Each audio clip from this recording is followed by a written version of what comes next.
Dave graduated from Bandung Institute of Technology (ITB) in Department of Industrial and Product Design and graduated in 2011. Before graduating, actually, he has already started his career as game artist, since May 2010, and as head of product manager, head of game publishing, game producer, head of B2C marketing division, and the last position, he is now as vice of president consumer business at Agate International. Okay, nice to see you, Dave. And he has top skill in video games, in game development, mobile games, and you can check his portfolio and also LinkedIn, and we can talk more with Dave for today's meeting. First of all, okay, so Dave, in developing Code Atma, your most popular game right now, in Agate International, how will you introduce us about Code Atma? Maybe some of our participants, we have a participant from more than 40 countries, in this session.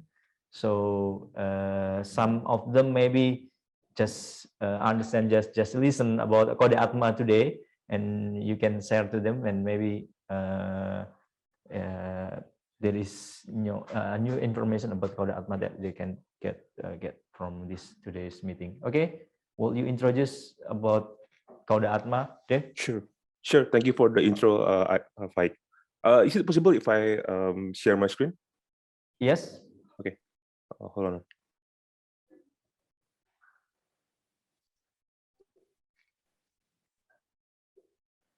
Can you see my screen now?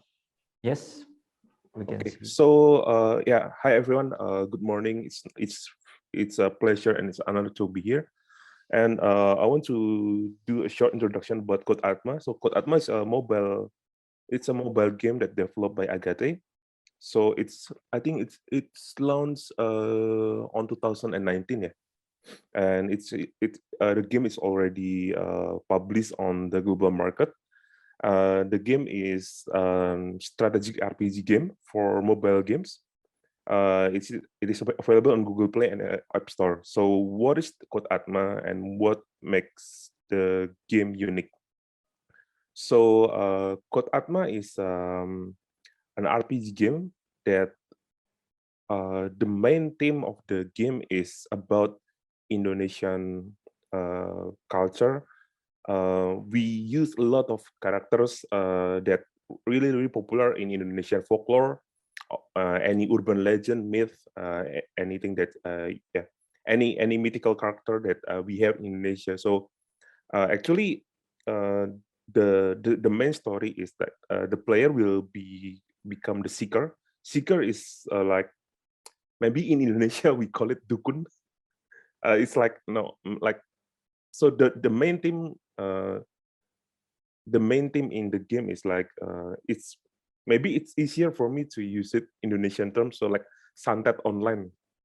So the seeker can they can detect like mythical creature using their mobile phone.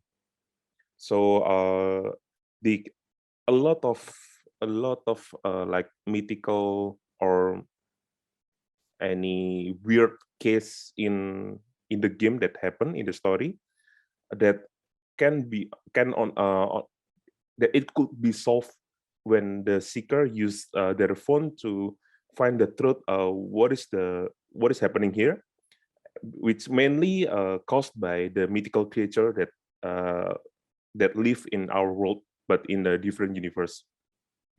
So at first actually, Code Atma is a game that co-developed by Agate and also Telkom. So our main intent in this project is we want to use Indonesian culture that that really we Indonesia have really a lot of culture here that still unknown, especially on the for the global market. And we believe that if we use that content, if we can leverage that content, we think that it could be very interesting, and it also educate even not just global market, but we can educate our people as well. We can educate Indonesian people about any unique creature, any unique character that we have in Indonesia. So that's the main thesis. Yeah, the character. So it's like playing Pokemon, but we can catch like the mythical creature. We can collect them, and we can use them to solve the cases, or just to fight another creatures that another dukun had. I think that's the general concept about Code Atma.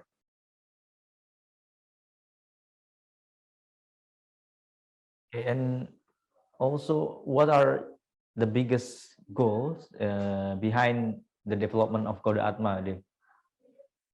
Yeah, so the biggest goal, like I said earlier, that one of our purpose here is we want to use Indonesian culture as the main unique value proposition here. So we really believe that we have a lot of really interesting stories, culture, folklore that we can introduce it to the global market who never heard about it before. And what is the target market of Code Atma? Oh, sure.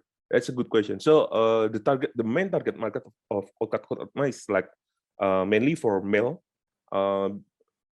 Male, he will be around 30 until 45.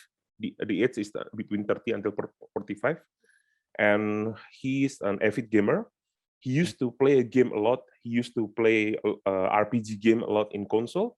But since he's working at this moment, he cannot play any RPG game because he doesn't have enough time to play RPG game in console or PC anymore. So we want to provide a very short session, a very meaningful short session of progression, collecting RPG games for them. Okay, and among all kind of game style, why Agate choose the development of like RPG game, not the other game style? Yeah, sure. So since one of our purpose is to sell the characters, we believe that RPG will be the best approach, since in RPG you can collect a lot of characters. You can leveling them up. You can have a sense of progression when you collect characters, and also make them stronger. And in your in Code Atma, yeah, there are many characters if we see there, Yeah. and there are many also like Indonesian, yeah, Gatot Kaca, Sri Kandi, and the other local character. Actually, Yes. it's quite familiar with us, yeah, in Indonesia. Yes. And do you think it is interesting to introduce like Indonesian culture in and combine it with the game like in Code Atma? Yeah, actually, that's our first. When we when we start the pre-production process, that's one of our main challenges. So we were thinking, how do we can introduce a very unique characters that it's not familiar with the target market. So for example, if we just want to publish the game for Indonesian market, I think it's fine, since most of us know about Jelangkung, most of us know about Gatot Kaca, Sri Kandi, Noni Belanda, but I think it will be very challenging to make that another people from like global market, like Western market, or like US market, to love the character, to feel that the character looks familiar and acceptable for them. So one of our thesis is it's important to have uniqueness in your product. And for this case is Indonesian culture, Indonesian folklore, Indonesian ghosts. But it is also to make them relevant, to make them feel relatable to the target market. So that's why our first step is we choose anime style, we choose like Eastern Eastern art style, you can say that, to make this character more familiar, more relatable for the people who don't ever heard about it before. So, for example, if we just use like, yeah, actually, it's not much character design that we have about this character. Yeah, yeah. If I ask you, like, what is the shape of Jelangkung? We never know about it, right? So I think so. We believe that it's important to make those characters live with very relatable art style. So that's why we are choosing like anime style to make it more relatable with target market. Why anime style? Since like most like RPG gamer, they quite familiar with Japanese RPG, right? So we believe that anime style will be suitable. And actually, we had like two options at that time. So do we want to be more? We want towards on Japanese style or Korean style? We did A/B testing. So like for example, for this Kadokacha, when we developed the early concept of this character, we create this character with two kind of style, like Japanese anime style and Korean cartoon style. And we use the Facebook ads to do A/B testing and show it to our audience and check which art style could generate more clicks. And the anime style won the A/B testing. That's the early process. And beside that, we also cannot like we cannot just create a design that exactly look like the character in our history book, in our elementary school book.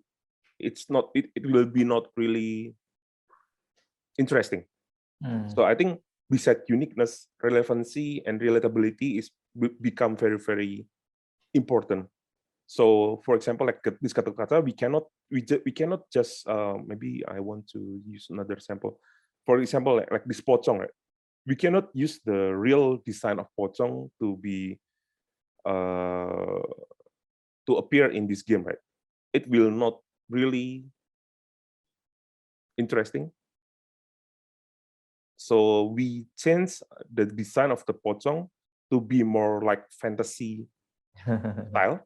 So like this one, like it is like a small creature using she wears skirts, and it's really cute, right? And like this tuyul, we designed the tuyul to be more like a funny little guy. And yeah, this jelangkung, it's not just a bamboo sticks or any sticks that we have like a cute girl who hold the sticks, right? And this Gatot Kaca, he has like a flaming wings and flaming face to make it more cooler, to make it more relatable, to make it more relevant to the target audience. This Sri Kandi is not just like the Sri Kandi that we know in the pewayangan, right? And this Noni Belanda, it looks more cooler like this one. So yeah. And this one is the Ratu Laut Selatan. So yeah, I think one of the key messages here, how do we present a very, very unique folklore or concept or culture to be acceptable, to be relatable or relevant to the target audience? Yeah.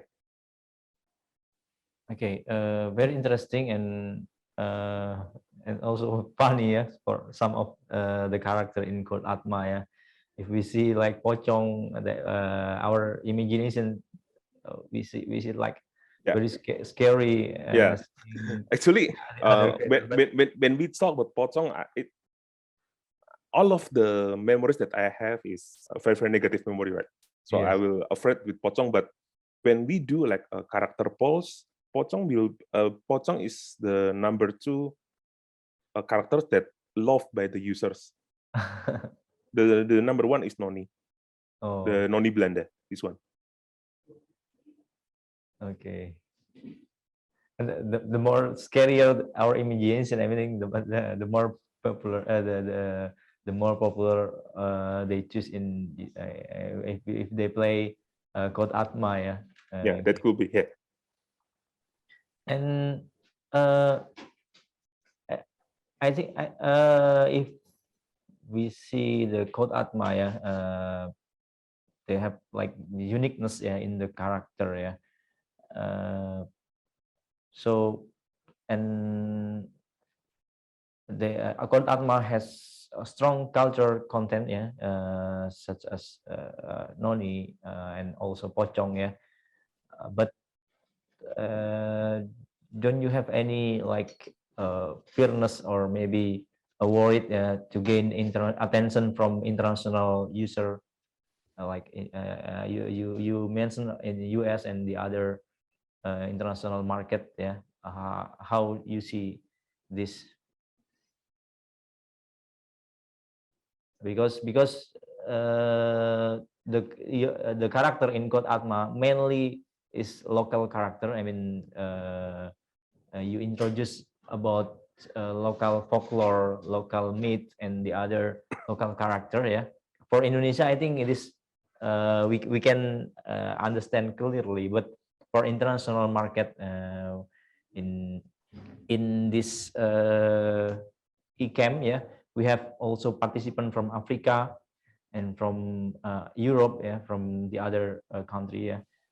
How you answer, how to gain the attention from international market, but because they maybe never hear, yeah, or never see about meet a local or a local folklore, local myth in Indonesia. How you deal with it? Yeah. Good question, I think. And I think for the marketing side, our approach is it's really important to understand like what they want to hear about our product, right? So it's not okay to, if we want to sell our culture in our product, right? I think it is important to put the culture or the message seamlessly. And we cannot sell the culture like in your face method, right? If we do like, if our marketing message is like, this is an Indonesian folklore, it's a mobile game that using Indonesian folklore, I think it will not be really interesting for the global market, right? For the people from Africa and from UK, from US, from Brazil, they will not really care about our culture. But the one that we think that it could be sold is from our art style, our art quality. Since if you look at this design, right, I believe that we since we got a lot of positive feedback about this art, we confident to say that the art style and the art quality is one of our main weapon at this moment. So when we do the promotion, the marketing, we just told them that this is like a mythical war. A mythical war happened in our world, and you can join us. See, like this, our website. We don't use like this an Indonesian culture. This is really great, but we just tell them that it's like a war is happening, and you can join us. And when they play the game, they can get the context that this is like a mythical war, where they can collect a unique characters, and where they where they really love about the character, they will read about their story in the game. For example, we just launched a new characters last week, Rangde. So when we release a character, when we have a new character, we always put the story of the characters here. Why she's matter? Why he's matter? What is the background story about the characters? So all of us who attach with the character design, where while we play them in our game, they can read about their story as well. Okay, very interesting. Okay, and because this is like entrepreneurial camp, yeah, and some of our participant expect after joining this camp, yeah, they have new insight and new idea and also new paradigm to develop their entrepreneurial skills. Yeah, is there any tips from you, Dave? Yeah, on how to choose like culture angle or maybe idea, how to create culture-based product, yeah, without worrying if it can reach product market fit, yeah, because there are many culture-based product, but how we choose the right one and how we and choose the quality one so market can accept our product. Yeah, sure. Yeah, I think our key lesson learned here is we have to balance between uniqueness and also the relevancy. Since we cannot sell a very unique product that cannot be relatable with the market, right? Mm. So we need to really think carefully about how do we sell the product, how do we can introduce the uniqueness of our culture to the target market without make them vomit first. So I think the one who really good to sell their culture, I think it's Japan. Yeah. Mm. They can sell about their culture very seamlessly, very unique, very cool from their anime, right? Mhm. So like for example when they just want to tell about the culture, about like their ancient culture, like what is the name? You can learn about their culture like when you read a comic book or anime like Naruto, right? About Nine Tails Fox, about Moon Goddess, something like that. It's very seamless, but the entry point is not from the culture point of view, but from a ninja battle, right? So you have to find the right angle. How do you sell the product at the first place? How to make it sexy at the first place? For like Code Atma, we never sell about our culture at Mhm. first, but we just sell that it's a mobile RPG game. You can strategize your formation here. You can collect unique character here with a very good art style here. We Mm. never mentioned that this is culture, unique culture from Indonesia. Mm. But when they love the product, they will learn about the culture. Okay. If we sell the game like it's like a unique culture from Indonesian market, they will not accept it at the first place, since it's Mm. not interesting, since they are not since it's not familiar with them. Mm. Okay, okay. Thank you, Dave. There are one question. There is one question from our participant from Tanzila Kainat. Yeah. some parents don't allow their children to play action game, yeah, because this kind of games give children angry issue. What do you say about it, Dave? Yeah, I think it's an interesting question. I think um, every action has its own consequence, right? Yes. So it's really important. We always focus on the balance. So why game is important for our life? Because game could generate a dopamine hormone. Right? Dopamine could make the user happy. So I think we believe that game could make our life a little bit happier, at least. But if we so but we cannot play the game all the time, right? We need to do our responsibility.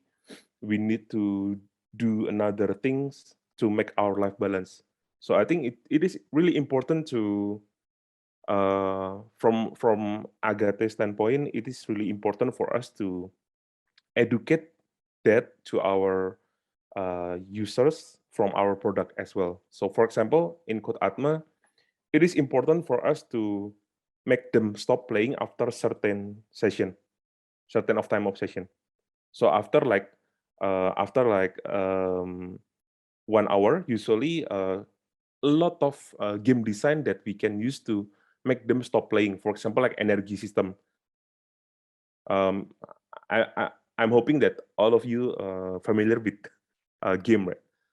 We have like an energy system in game, so the energy could be refilled when uh, like in like 3 hours, 4 hours, or 6 hours, something like that.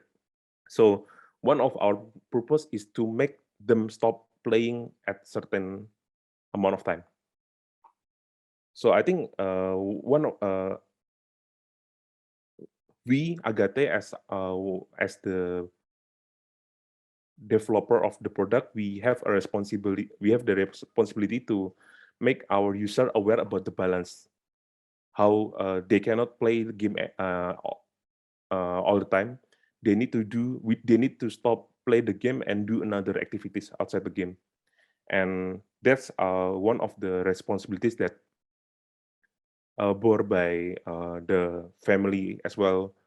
How parents could have to educate about the balance to their children. And I think from the academic point of view as well, the college, the university, we have to educate our student how to make our life balance, how to manage our time, something like that. Since I think it's really easy to uh, like drown in a video game very deeply, since it's since we get like a lot of instant gratification, positive feedback from the game that we like. That's why we can spend a lot of our time to play games, like for example, like yeah, for full 1 day. Since it's easier, it's fun, but yeah, I think all of us has the responsibility. We have the responsibility to educate the gamer to have their life more balanced. Thank you, Dave. So uh, if in Kota Atma right now, you bring many Indonesian traditional culture, yeah, in your character, yeah. Yeah. Do you have any planning to add or maybe to introduce also character from the other countries folklore or myth, yeah, in your Kota Atma, or just okay, I stay with Indonesian culture? Yes, that's a very good question. So we had the plan, but since I think yeah, I think one of the key highlights is how do we sell our product, how do we can make the product relatable for the target market, right? So I think one of the idea is to make a character based on specific country. That's right.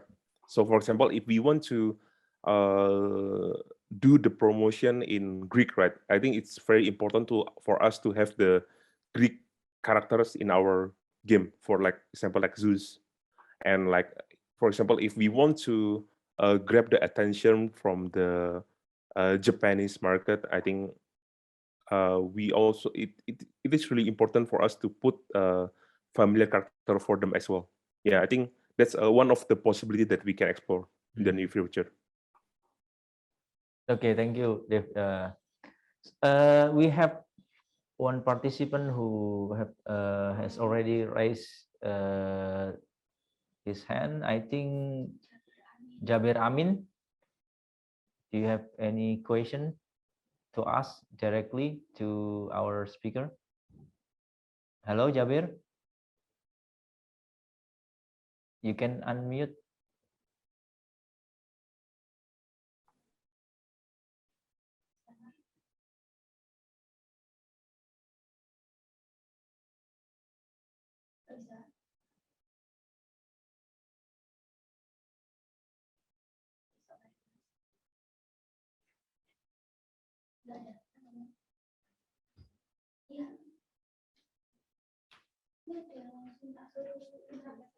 Okay, there are also Bara, Sananda.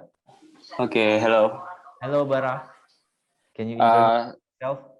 Yeah, my name is Muhammad Barasananda Budi. I'm from Malang University, and I just wanna ask some question about the game.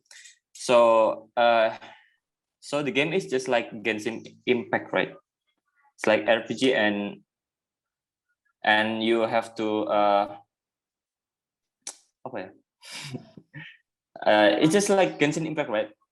So I right now I already downloaded but don't play it. But how you make people want to play your game? Like, because you have we have some the other game like Genshin Impact, and Genshin Impact is have a very big application that if we download it on in phone, and it gonna be very big, and our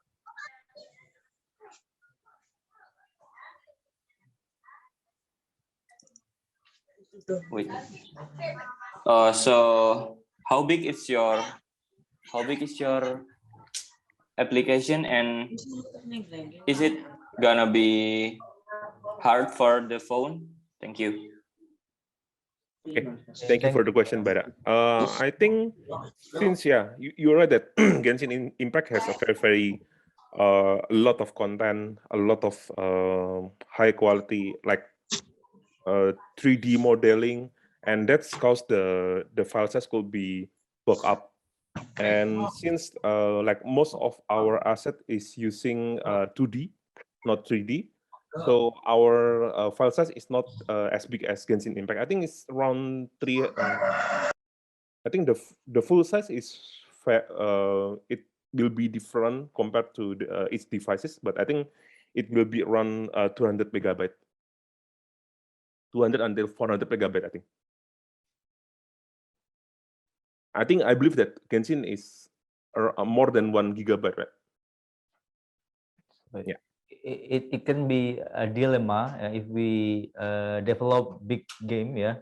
Yes. So they will have good performance, and also Yes. also very good experience. But there are some certain type of phone that cannot use this game, yeah. Cannot Yes. download it, yeah. Yes, So I think if you want depends on, to yeah. reach like critical mass, it's important to make the game optimized for low-end device as well. I think one of the good example is Free Fire. Okay. Okay, thank you, Dave. And there are also another question from Ilham Helmi, yeah. Sure.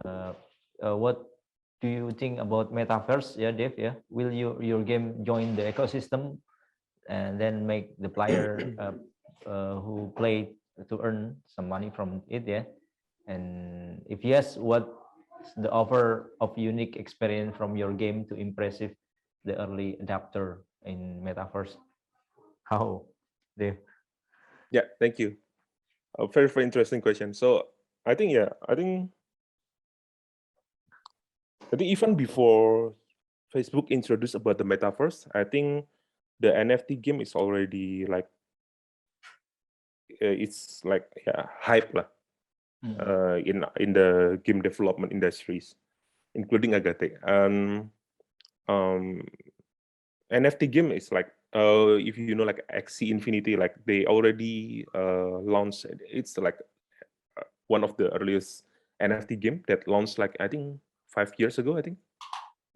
And so the NFT game concept is already like yeah, not really a new concept, but the hype is here at this moment. And I believe that the blockchain technology bring a lot of very the technology is very good for the future.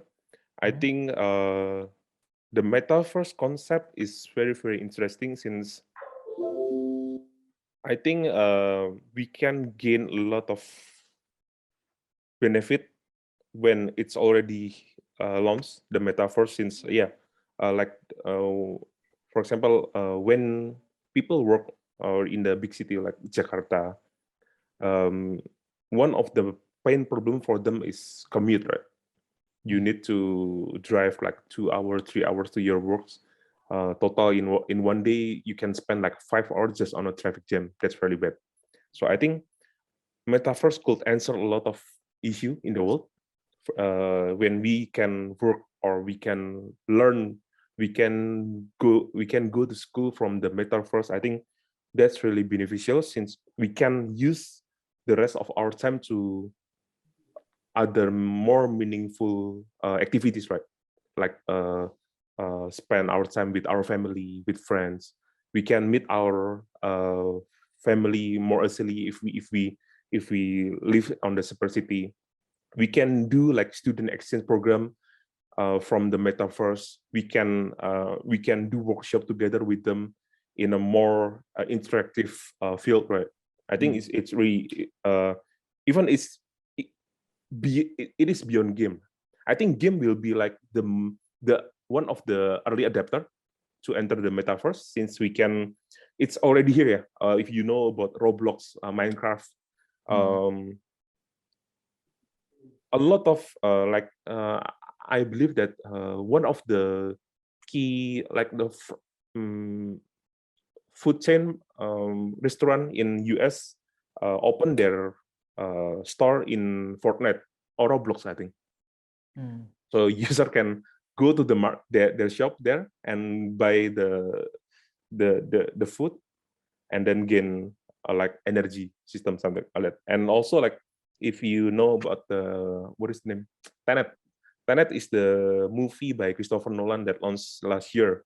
The first video trailer screening happened in Fortnite, not in YouTube, not in the Super Bowl, but it's the first trailer of the movie launched in Fortnite, and all of the Fortnite player could watch the trailer together in the game.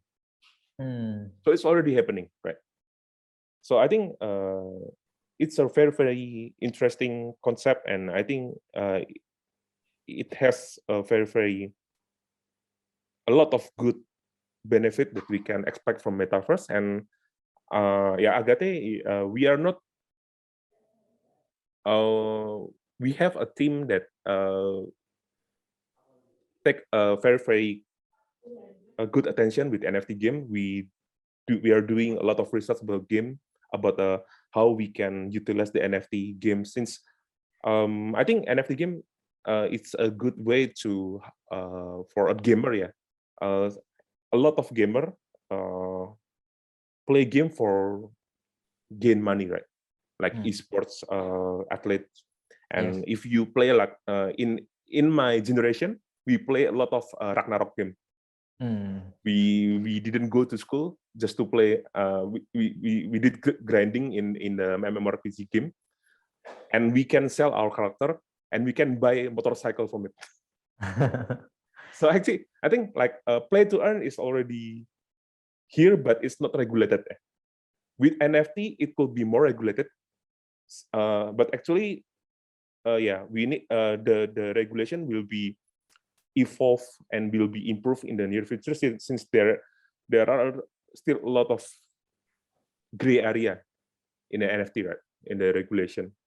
So I think it's a very good concept. It can facilitate gamer who want to earn while they play the game. So it can answer about the concept could bring benefit to play gamers who want to earn money while they are playing. I think it's a very interesting concept, and yeah, we are doing research about NFT game, but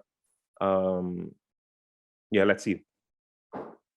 Okay, thank you, Dave. There are another participant, I think from Vietnam, Min Nguyen. If Yeah. you have Yeah, thank any you. question, yes. Okay, so first, thank you so much for your insightful conversation. I really like the way you provide us with the information about Code Atma, as well as the your thought about the problem in the term of game business. So I have a question. In Vietnam, we do have some cultural and historical mobile games similar to Code Atma. However, the games are facing with the debating opinions. The supporters say that the games will help youth love and understand more about the culture and the history in a creative way. However, the others argue that the games destroy the traditions and the culture by using the anime style characters and changing the real story in history. So what do you think about the balance between tradition, reality, and creativity in cultural games like Code Atma? Yeah, thank you so much. Okay. Thank you very much. I think it's very good question. It's very hard question to answer. I think there is no right or wrong, but it is, yeah. I think we always believe in our intent at first. Yeah, the first thing is, what's our intent? Our intent to make this culture popular. But one of the important thing is how to make sure that our content or our product is still stick to the original source. Yeah, it's important for us to not destroy the heritage, the culture itself. So, for example, in our game, when we did a lot of customization on the appearance of the characters, right? For example, like the Gatot Kaca that we saw earlier, we make the character have a helmet, not so it's quite different with the original source. But in terms of the story of the character, we stick to the original source. We never altered the story of the characters, since we want to educate the audience what is the true, what makes the character beautiful, what makes it unique, what makes it cool. So I think it will be wrong if we also alter the story of the character. But I think we need to make the I think it's very hard question, since we need to find the right balance between the coolness, the uniqueness, and the original source. Like, so for example, I think it's right. It's fine if we put some modification about the culture, if the audience mature enough to understand that this is just part of the game, this is part of the culture, right? So, for example, if I use this Gatot Kaca and show it to Faik, this is the Gatot Kaca, I think Faik could understand that, oh, this is Gatot Kaca, but this is not the real Gatot Kaca that I know. The real Gatot Kaca will not have the helmet. the real pocong will not using skirt, right? But if we put this character to a kid like a 3 or 5-year-old kid, they don't have the right knowledge, they don't have the right maturity to understand which one is right, which one is wrong, right? So I think understanding our audience is also important about this one. Since a lot of for example, again, like in Japan, right? You can do a lot of modification in their culture, but I think Jadi the oke. Jadi ngajak teman siapa? sorry. Sendirian ya. But I think the audience could understand which one is the true culture, which one is more like sci-fi in the game, right? In the anime, right?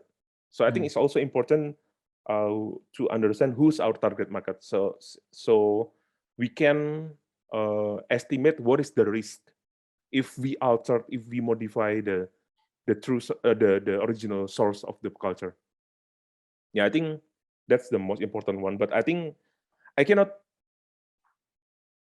answer which one is better. I think to find the right balance and to understand the audience is more important before we make the decision. I hope that makes sense for you. Yeah, thank you so much. Yeah, it's so great. Thank you. Okay. But maybe in the end, by the end of the day, I think it's important for us to also we cannot as a producer, as a developer, it's important to note that we never ever been able to satisfy everyone. So in every success product there will be always like a controversy in it. But if we can understand who's our who the product will be intended to, I think we can put we can hear the rest of the comment or the suggestion. But as long as the product, the value of the product could deliver perfectly to our target audience, I think that's the most important thing. Okay, thank you, Dev. Very interesting. We invite Jabir Amin. Is there any question, Jabir Amin?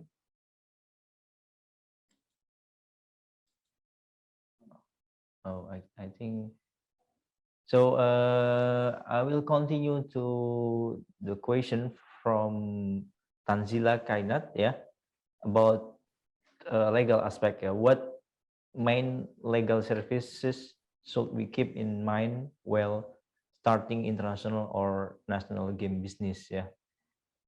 Is there any certain legal document that we have to submit if we want to develop like this RPG game, called Atma?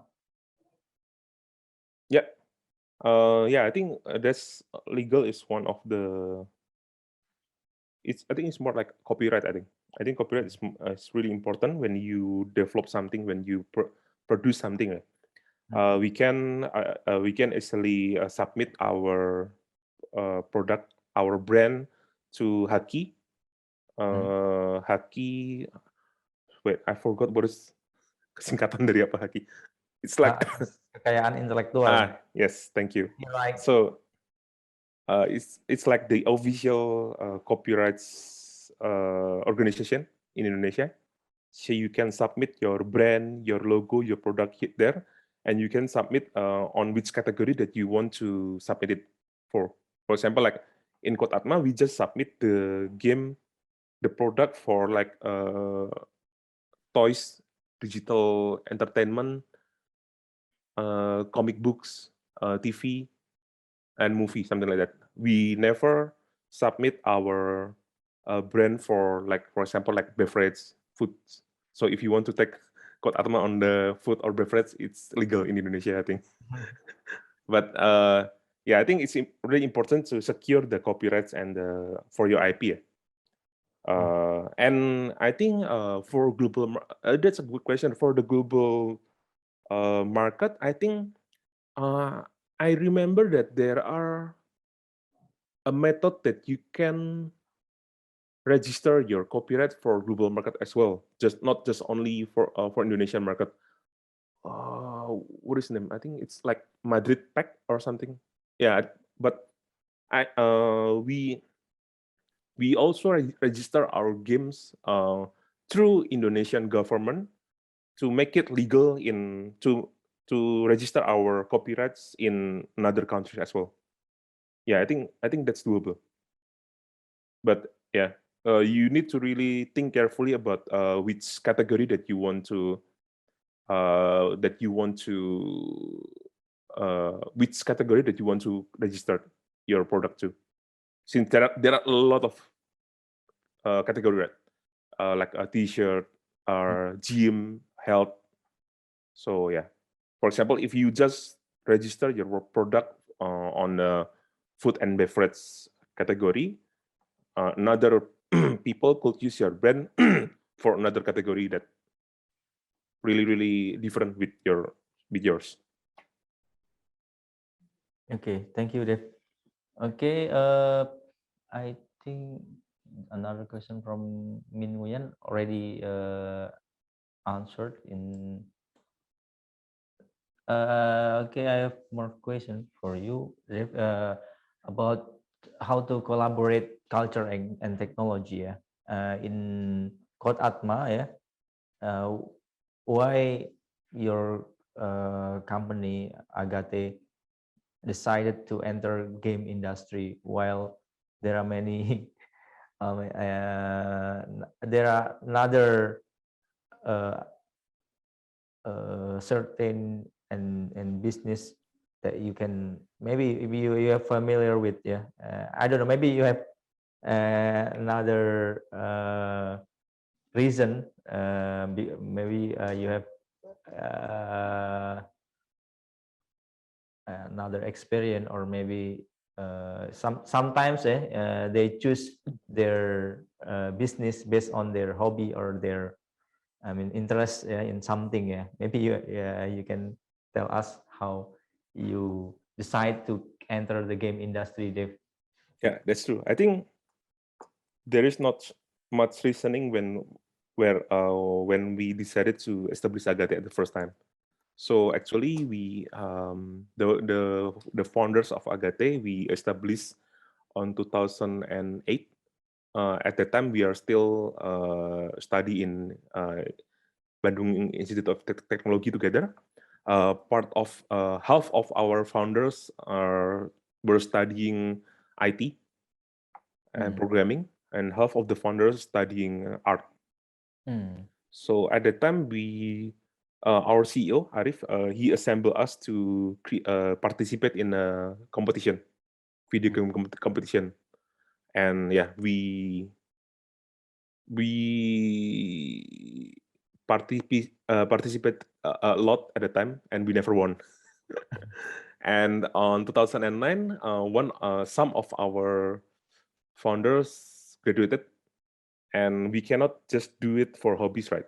They need to think about their job income. So that's at the time we decided to, why don't we just work on established video game company? But at that time, unfortunately, we don't have any. At the time, we don't have a lot of video game company, especially the one who can accept all of our founders to work there, since we have like 18 founders. And at the time, yeah, even like I think at the biggest game company at the time, it's not more than 20, I think. So it's quite hard for us to make sure that we can work together again in the same company. So that's why we decided to establish our own. And I think what you said earlier is true. It's important for us to work to earn money from something that we really care, that we really love to. Even if you cannot gain any income from that on the first place, yeah. Since I think all of the business, all of the job will be very hard. So I think it's really important to do something that really meaningful for you, that's very rewarding for you, besides the upside on the money. Okay. I think at first our salary there is like $5 per month. That's against the law, I think. Okay. So if we want to enter game industry like Agate, what technology infrastructure we need to prepare, Dev? Or maybe you can share to us. That's the most difficult question, since I don't have any experience in the tech side. So I think it will depends, right? For you, I think if you are entrepreneur, I think it depends what kind of specialization that you want to build when you enter the industry. So I think we have like, in terms of role, in the game development, we have like the producer. He's like the product.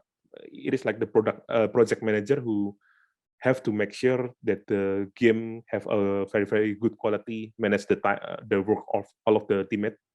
And we have the artist who responsible for the visual of the game, like UI, UX, UI, the character background, something like that. And we have the programmer.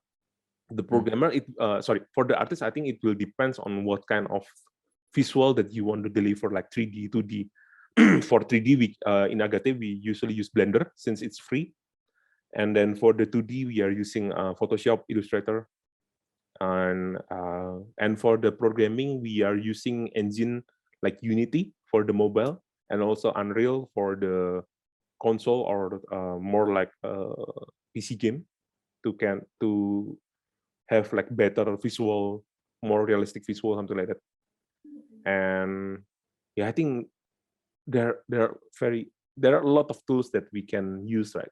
But I think from the entrepreneur side, one of the key knowledge or skill that you need to build, I think it's really important for the team to understand the business, right? So a lot of the game developer in Indonesia, their basic knowledge on the developer side, they don't know about anything about business or marketing. And that's one of the key issue when they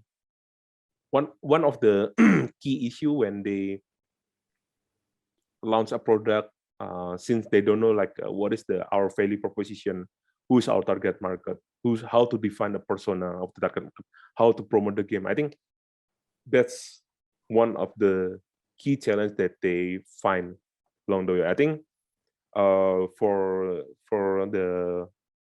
our friends here who want to enter the industry, I think you are well equipped with knowledge in entrepreneurship, in marketing. I think that's very powerful. I think you can find another partner who have expertise in the development itself. Like find the right partner who understand how to code, how to programming, and a partner who really excel on the drawing and on the art, and a partner who have a talent to design a game, to design the concept. So I think it's important. I think since in the game industry we have a lot of specialization. It's important to have the right teammate, since it's possible for you to develop your own product by yourself. But I think if you want to walk faster, walk longer, it's important for you to have the right teammate. And for the people who have a business acumen, who have who have knowledge in marketing, you will bring a lot of positive impact in the team. Okay. You mentioned about your team, programmer. How many programmer in Code Atma right now, and how many in the beginning of when you first develop the Code Atma, and your role is on art side, right? No, actually, I my role as an artist, game artist, only between I think it's my first 2 years experience in Agate. After that, I moved to more like managerial position.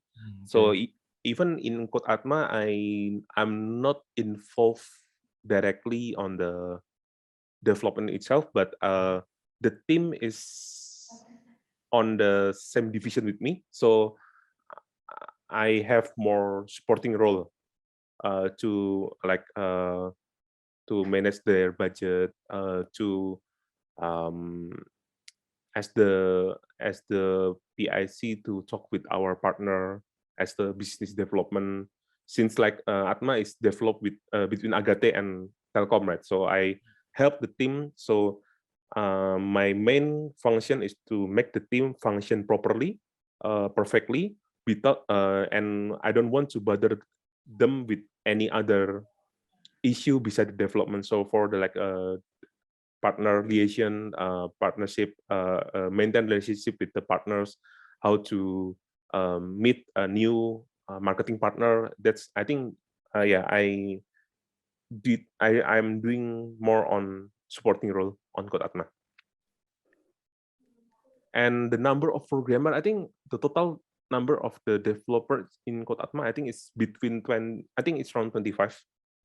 And the number of the programmer, I think is I think around they are around 4 people, I think.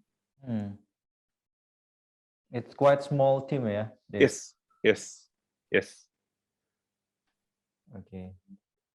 Small team, but big impact. Hopefully, yeah. I think yeah. I think it's important for us to make the to maintain the size of the team to small enough, since we believe that a small team could have a better autonomy, rather than if you have a lot of too much people in one team. You need a lot of you need to make the team separated between groups to make it move faster. So in Agate, I think 25 or 30 is like the one of the biggest number in one project. Usually, I think it's from 20 or 15 in one project.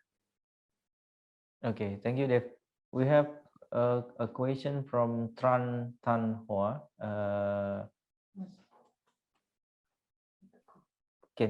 Hello? Oh, hello. Hello, can you introduce yourself, Miss? Okay. My name is Thoa, and I come from Vietnamese University. Nice to meet you, Tua. Yeah.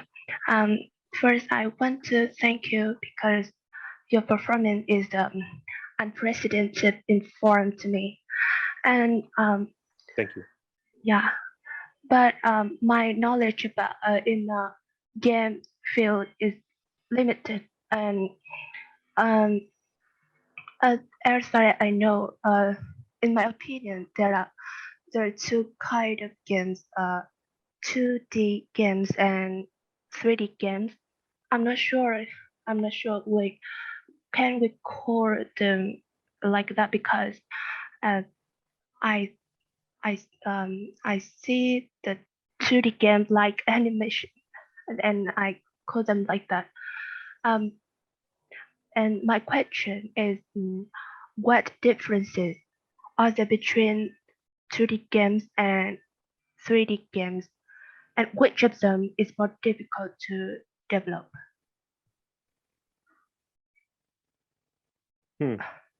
I think on the for the second question, I believe that what is the difficulty for both 2D and 3D, right? Sorry, can you repeat for the first question?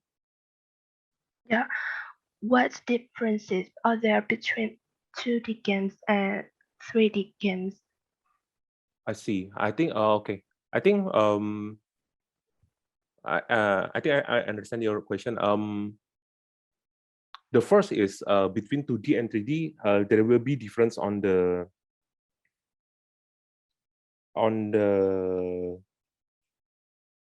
file size, I think. 2D usually took more smaller size, so it could be more suitable for a low-end device. Since for 3D style, you will need a bigger file size of the total application, and also you will need a better processor and visual graphic card when you play the game, right? So, for example, like the one that mentioned earlier, Genshin Impact, not all of our low-end device could play the game, since the game quite heavy. Not all of the low-end device could process the game, right? So 2D, if we want to aim on a low-end device, I think 2D is more safe, since it is not required a big file size or high-end processor. And but if you want to like aim like a mass market who own like low-end device, you can, I think you still can you can still do 3D for low-end device, but you need to maintain like the graphic quality low, like I cannot say the name of the game, but if you maintain the graphic is not as high end as like Genshin Impact, it's possible to aim like low end device. But usually it depends on the skill set of your team, like which style suitable for your team that you more comfort with. And also like you need to also understand your target audience, right? That's one of the most important. Does your audience do they love 3D more than 2D, something like that? I think that's one of the most important question. And I think for the skill set, yeah, they for the 3D and the 2D, the difficulty is quite different. I think one of the reason why all of the game or movies or animation more towards on 3D at this moment, since it's more it could save a lot of time to produce it, since you only need to develop one model, and maybe like the heavy lifting on the animation, since you need to animate the characters, the object. But on the 3D, since you have to develop frame by frame, right? So it takes longer time to produce one animation. So the difference is quite different. The difficulties is quite different, but they have their own pros and cons, I think. There's no right answer about this one, I'm afraid. I think it's more important to understand what is your core capability that you want to build in your team, and what is the audience wants from your product. I think that's more important, since 2D and 3D they have their own challenges. They have their own benefits. I'm sorry that I cannot give the perfect answer about this one.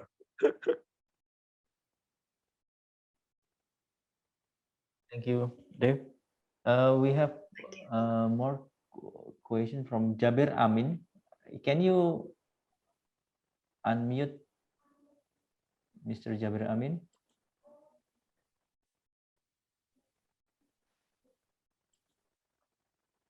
I think okay. I just read his question. If I have an idea for one game or whatever, and I want to present this an idea in reality, what is the procedures I have to do to ensure my idea is in secure hand? In addition of this, could you send us or guide us to legal site or link that related with innovation and technology, so we can relay it for applying innovation ideas? So it's more how to start, how to secure our step, our idea to develop innovation. Yeah. See, I think the first question is about how we can make sure that if we present it to someone, they won't steal our ideas, right? I think that's the question. Yeah. No, I think usually in the industry, when we present something confidential, we will sign NDA, non-disclosure agreement. So when we sign those NDA, and if they leak the content, or if they stole the idea, you can sue them. So you can NDA document. I will type it on the chat. You can Google it. I think non-disclosure agreement. Non-disclosure.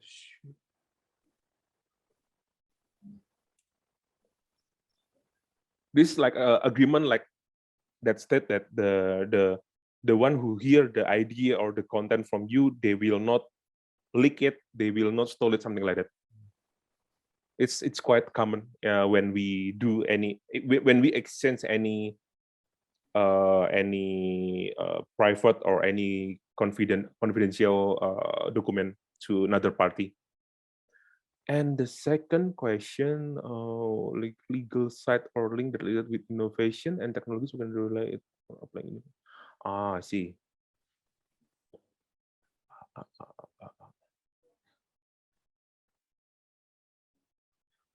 I think it's about patent, yeah. It's around patent.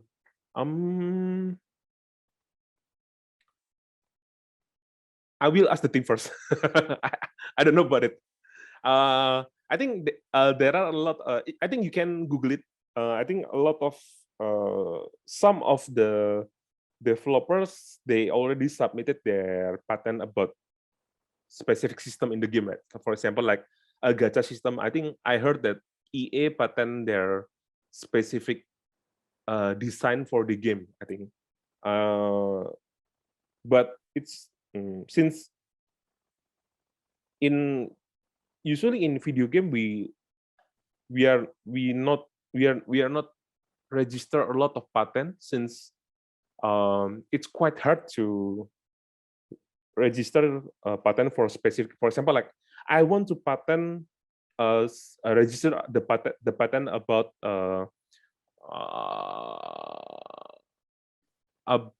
our system, about click yes or no in our game. I think it's really universal. It's really hard for us to claim that this system is ours at the beginning. So I think it depends on what kind of patent that you want to submit. But I think you can. I believe that there is a way or system that accommodated. I need to ask my team first. Yeah, I think I can maybe I can ask the team after this meeting, and I will send it to FIC or any committee in this meeting, and the committee could share it to you, Jaber. I'm sorry about it. Okay, sure. Okay, thank you, Dave. I think we have one more question to. I think I will read the next question. Hello, sir. I want to ask here in my country, Rwanda. Yeah. So people who use technology are living in capital city, but other people are not using technology. My question is, can you explain how I can start that business if gaming business is in capital city, and can I go to teach these people in rural area in order to start that business? So it's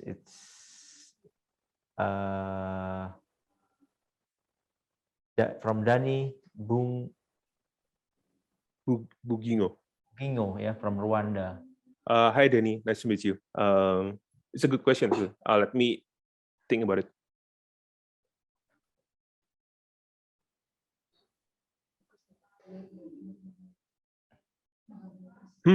I think one of the challenge there is mostly on the infrastructure, I guess. Since on the rural area, I'm sorry, I don't know like what is the specific condition in the rural area that you told me. But I guess that one of the main issue is more like internet connection and the access for the tools, I think. For the internet connection, I think it's quite hard to, it will be like very, very challenging if you don't have internet connection. Since for us in the game industry, we are in a fast-paced industry, right? So there is no really specific framework about the process.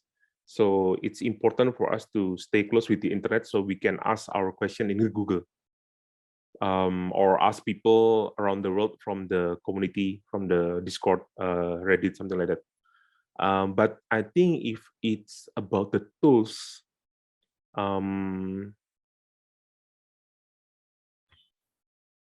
think we have a lot of free tools that we can use, right? So like, for example, for Unity is free to use, but you need to show their logo when the game is launched. And also for like for 3D modeling, you can use Blender. It's free to use. Even Agate is using it now. So I think a lot of free tools that we can use without we ever pay about it. But if you can tell me what is the specific issue that you have in the rural area, maybe I can give you a more specific answer. Oh, Danny, can you Sorry? hear my voice? Okay. Yeah, I think we can also hear you. You can interact directly with our speaker. Are you listening me? Yes. Yes. Perfect. Okay. Okay, thank you. So here in my country of Rwanda, so we have the problem of some Rwandans who are living in rural area. Yeah, they don't have that skills to play that game. So my question is, so, can I go to teach those people in order to start a business, or because here in my country, so our country put forward the technology for everything, for every business. So I would like to ask you that, can I go to teach those people in order to start that business? Yeah, can you give me an idea? How can I start? Because I can start that business, but the problem, the people who are living in a rural area, they don't know to use that gaming technology. I see. Understood. Understood. Thank you, Danny. That's a really good question. I think we can get a lot of free course about to teach them about the technology. I think, yeah. I believe there are a lot of tutorial that we can find in YouTube or even on the website from the technology owner itself, like Unity. I think they teach. They are sharing a free course that could be watched by anyone to learn about their technology very easily. Yeah, and I think if you want to teach them, I think it's also important for you to also learn about the technology so you can guide them when they watch the tutorial. And actually, that's one activities that Agate do from the beginning of our establishment until now. We have a division called Agate Academy. We teach people from rural area. We are mentoring them. We teach them how to do the drawing. We teach them how to code in a Unity or Unreal using the free course. So I think that's really, really possible. But I just want to let you know that it takes time. For example, like when we do like the free course workshop for the student, I think it takes like months to teach them to produce the first game from them. I think it takes like 3 months for them to start from scratch, from zero until they can produce the game itself. I think it takes around 3 months, but also we have like 5 people who mentoring them. So I think if you just mentoring them by yourself, it takes, I'm afraid that it might take longer time. But I believe that it is very, very possible. You just can look at the free course that you can find in the internet and then share it to them. If you cannot find any, please let us know. Maybe you can ask Faik or the committee in this event, and they can ask me. I will ask my team to send you the link of the free course. Okay, thank you. I believe that you can do it, Danny. Okay, thank you. Please, I'm waiting for the game release that you will develop. Yes. Okay, thank you. Have faith. Have faith. Okay, thank you. Thank you. Have faith. Good luck. Thank you. Okay, I think the last question maybe for this session from Tanzila. Some video games developers use religion and spiritual themes to involve the player more deeply in game. How can you say about that? Yeah. Hi Tanzila. Thank you for the question. Can you share like which game that using religion or spiritual theme? Hello, Tanzila.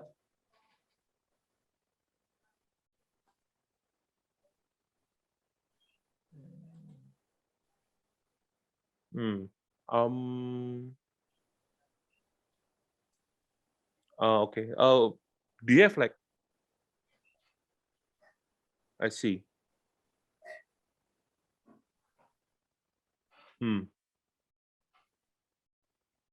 That's a very hard question. Thank you. I think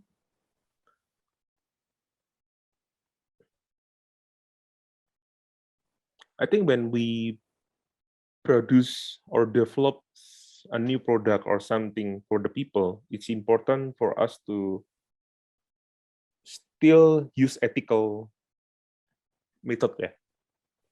And I'm afraid that religion is one of the angles that really powerful and easy to use to seduce people to do Edge of Fire. Okay, I never played, but I know the game. I think it's really a hard question, since if you ask me what is the easiest way to seduce people is using the religion. I'm afraid that's the question. I think that's my answer. But if anybody use that method for a bad purpose, I think that's not ethical, and I'm afraid that there is no regulation about it. At least I never heard about it, to never use religion as the angle of the product. I never heard about any rules about that. But so I think, from my personal opinion, I think that's not ethical. I think that's not right. If I were you, if I'm not agree with how they use, for example, for this case, Age of Empire use the religion to seduce people to play the game, and you are not, and you against that, I think what you can do is maybe contact them. I believe that every developer provide customer support for the user to contact them. I think you can try to contact the customer support and ask your community to contact them to make sure that they hear about your concern. And if they if they think that your opinion is makes sense, or they share the same belief with you, I hope that they can consider it to improve their product, or maybe remove those contacts from their product. I think that's the only way that you can do at this moment. But from the entrepreneur point of view, I think it's important for us to also really consider about the ethical of our business, especially especially for the a very very sensitive issue like religion. I think, yeah, that's a very important thing that we need to consider before we make any decision to involve that kind of context. Yeah, I think I agree with your opinion, Dev. If some developer want to add some Exploit, religion, or exploit a religion issue, it's will become a boomerang problem, yeah, because some we have many stakeholders, not yeah, only game player but the other stakeholder in a country, so yeah, they have also consider this when they introduce some yeah. character or issue, in their games. I just remember that I know a case study where a game developer, they created like a fighting games, but the characters is religious character like Buddha, Jesus, and they make them fight in the fighting game. And I believe that several countries, several people, they ngelaporin tuh apa ya? They report about this case to their government, and the government could contact the developer to shut it from their country at least. I think if you, I think that's one of the way that you can consider to if the developer not respond your complaint.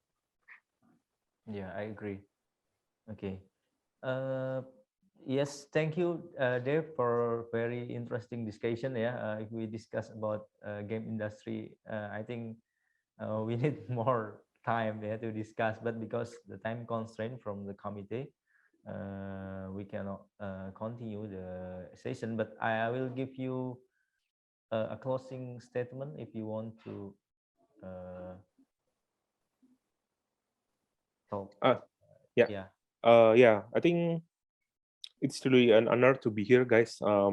It's really nice to meet you, and I just realized that the audience is not for Indonesian student only.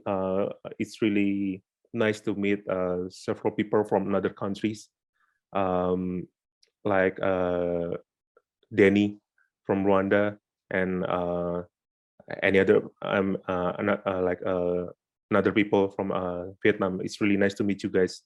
I think from the entrepreneur's point of view, I think there are a lot of impact that you can bring to the community, to the market.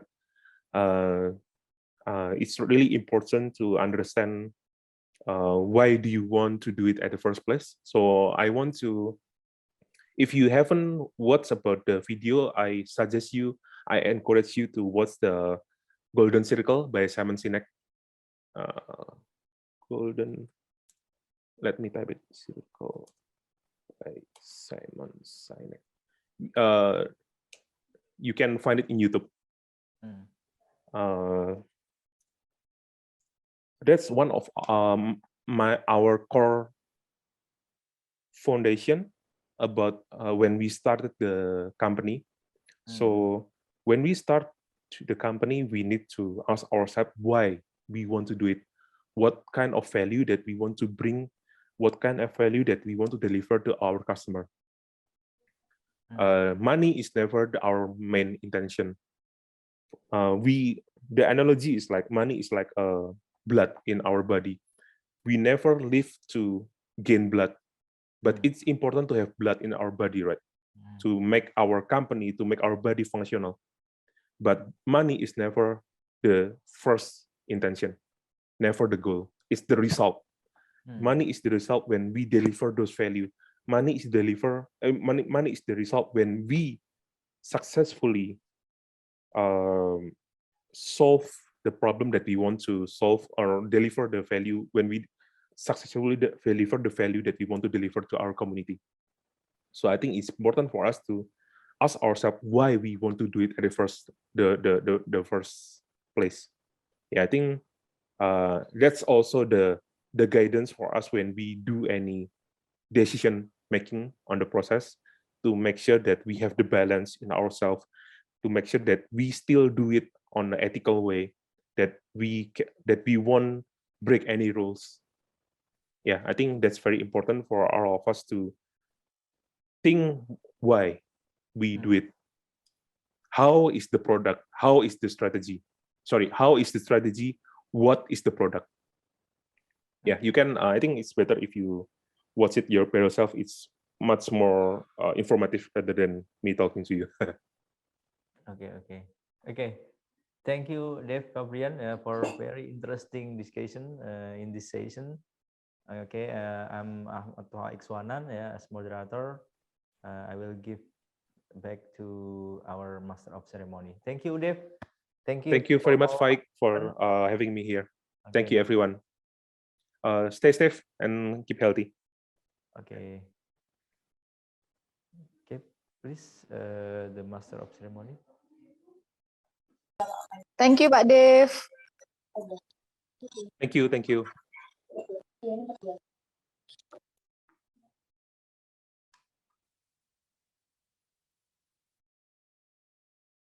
Okay, thank you so much for the moderator, and it was nice to meeting you too. Okay, ladies and gentlemen, but before that, before the closing, I would like to inform you, all of you, to still pay attention for the next session from our speaker, Mr. Awam Rimbawan, that will have a discussion with our moderator for today. But the video, but unfortunately, the video recorded still didn't have a subtitle or still in Bahasa. But don't worry, we will upload the recorded session to the IMOOC so that everyone can understand the discussion and learn the material. Okay, finally we get to the last session in this afternoon, and let's close this event by saying Hamdallah. Okay, again, thank you so much. I am Agita as the master ceremony of for today. I would like to thank to the speaker for the informative and really interesting talks. Thank you so much, Mr. Dave, and to the participants for your active participation, and to the moderator and the committee entirely. May what we have conducted for today be useful for all of us. Okay, thank you again, and thank you for your attention, and see you tomorrow at our next session. Goodbye and stay healthy, everyone.